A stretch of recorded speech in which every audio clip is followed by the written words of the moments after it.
Hello everyone. तो ये क्या चल रहा है, क्यों ये वीडियो अपलोड कर रहा हूँ, सब बताऊंगा आपको। एसएससी स्टेनोग्राफर 2022 के थ्रू जो सीजीडीए में सिलेक्शन हुआ था मेरा, उसमें मैं अब ज्वाइन करने के लिए जा रहा हूँ। इनकम टैक्स डिपार्टमेंट जो है अब लीव कर रहा हूँ यहाँ से। अब कुछ ही दिन में वहाँ पे जा कर के ज्वाइन करूँगा। इसीलिए ये जो आपने शुरुआत में छोटा सा क्लिप देखा है वो हमारे ऑफिस का ही है, इसमें फेयरवेल मिला है मुझे और गिफ्ट्स मिले हैं। और जिनके साथ काम किया है 5 साल, 5 साल से ज़्यादा ही हो गए हैं मुझे, तो कहीं ना कहीं एक कनेक्शन बन जाता है। इसीलिए ये सारी चीज़ें होती हैं। जब आप ज्वाइन करेंगे ऑफिस में, एक जगह कई साल तक रहते हैं, तो कहीं ना कहीं ये सारी चीज़ें आपके साथ भी होती हैं। तो आपकी ज्वाइनिंग कब हो रही है, आप लोग कमेंट सेक्शन में बताइएगा। जैसे दो स्टेनोग्राफर 2022 की अगर हो चुकी है तो भी बताइए, नहीं हुई है तो भी बताइए।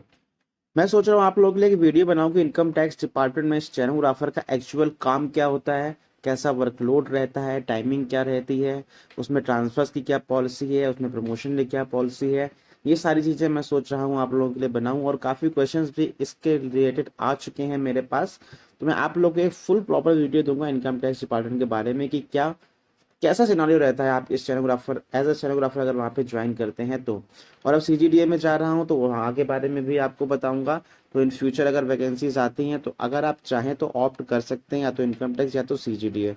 और बाकी अदर ऑफिसेस है, मैं उनके बारे में कहीं ना कहीं थोड़ा बहुत आपको बता चुका हूँ। हालांकि मैंने सीजीडीए के बारे में भी एक्सप्लेन कर रखा है, इनकम टैक्स के बारे में भी एक्सप्लेन कर रखा है, बट फुल फ्लेश्ड वीडियो मैंने आपको किसी की भी डिपार्टमेंट की अभी तक नहीं दी है।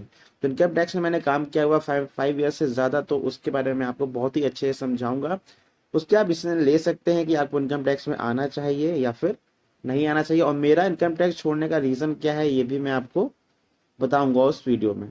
ठीक है, क्या रीज़न रहा है, क्यों मैं छोड़ रहा हूँ, क्यों मैं वहाँ पे ज्वाइन कर रहा हूँ, सारी चीज़ें मैं आपको उस वीडियो में बताऊंगा जब मैं आपको इनकम टैक्स डिपार्टमेंट के बारे में पूरी चीज़ें एक्सप्लेन करूंगा। ठीक है, तो आप ये बताइए कि आप लोगों की ज्वाइनिंग कब तक हो रही है 2022 की। और 2023 के बारे में बात कर लेते हैं, स्टेनोग्राफर के एग्जाम की। उसमें क्या सिनेरियो चल रहा है कि जो पीपीएफ है आपका, वो जनवरी एंड तक आने के चांसेस लग रहे हैं, बट नहीं आता है तो भी फरवरी के स्टार्टिंग में आ जाना चाहिए एनी हाउ। ठीक है, बात समझ में आ रही है। और जो रिजल्ट है आपका फरवरी और मार्च तक आने के हाई चांसेस हैं। और आई थिंक अगर फरवरी में भी रिजल्ट आ जाए तो उसमें कोई शौक होने वाली बात नहीं होगी, बट उसके लिए आपको पीपीएफ जो है कम से कम फरवरी के फर्स्ट वीक में मिलना ही चाहिए, अदरवाइज नहीं आ पाएगा।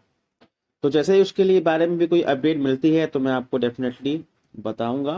वीडियो पसंद आए हो लाइक करिएगा, चैनल पर नए सब्सक्राइब करिएगा। और क्या लगता है आपको कि मैं डिपार्टमेंट छोड़ करके सही कर रहा हूँ या गलत, आपकी जो भी नॉलेज है, जितना भी आप जानते हैं उस हिसाब से आप बताइए। और ये भी बताइए कि सीजीडी ऑफिस आपके अकॉर्डिंग कैसा है, जो डिपार्टमेंट है डिफेंस अकाउंट डिपार्टमेंट, ये आपके हिसाब से कैसा है, आप क्या क्या जानते हैं इसके बारे में कमेंट सेक्शन में बताइए। और कुछ भी पूछना हो टेलीग्राम ग्रुप में आप आ सकते हैं, डिस्क्रिप्शन में आपको उसका लिंक मिल जाएगा, इंस्टा आईडी भी आपको मिल जाएगी। तो वीडियो पसंद आई हो लाइक करिएगा, चैनल पर नए सब्सक्राइब करिएगा। मिलेगा नेक्स्ट वीडियो में, तब तक के लिए बाय बाय, टेक केयर।